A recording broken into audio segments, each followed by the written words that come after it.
Hello, good morning. Ayan, dahil rest day ko ngayon, gagawa ako ng video kung gaano nga daw katagal yung proseso papunta dito sa Hungary. So, disclaimer lang po, yung sasabihin ko is yung naging proseso namin sa Pinas hanggang makarating po kami dito. Iba-iba po kasi yan, depende sa agency at sa magiging employer ninyo.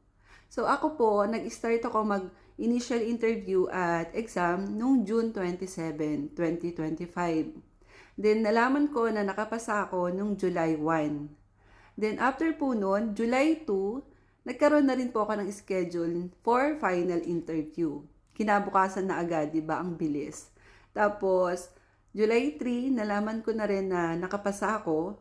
Then July 4 po, binigyan na nila ako ng pinag-medical na nila ako. Yan. Yung medical, nakadepende na lang din yan. Kung magkakaroon ka ng problema, kailangang ayusin mo muna. Kung wala naman, bibigyan ka na nila ng list ng requirements.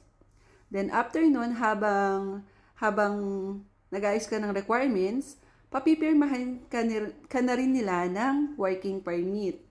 Then, yung sa amin po, after nun, nagantay lang kami hanggang August 30, nagkaroon na kami ng schedule ng PIDOS. Then after nun, September 5, nag-visa appearance na rin kami. Then September 11, nagkaroon na rin po kami ng ticket papunta dito sa Hungary. So 2 months po yung naging process namin bago kami makarating dito.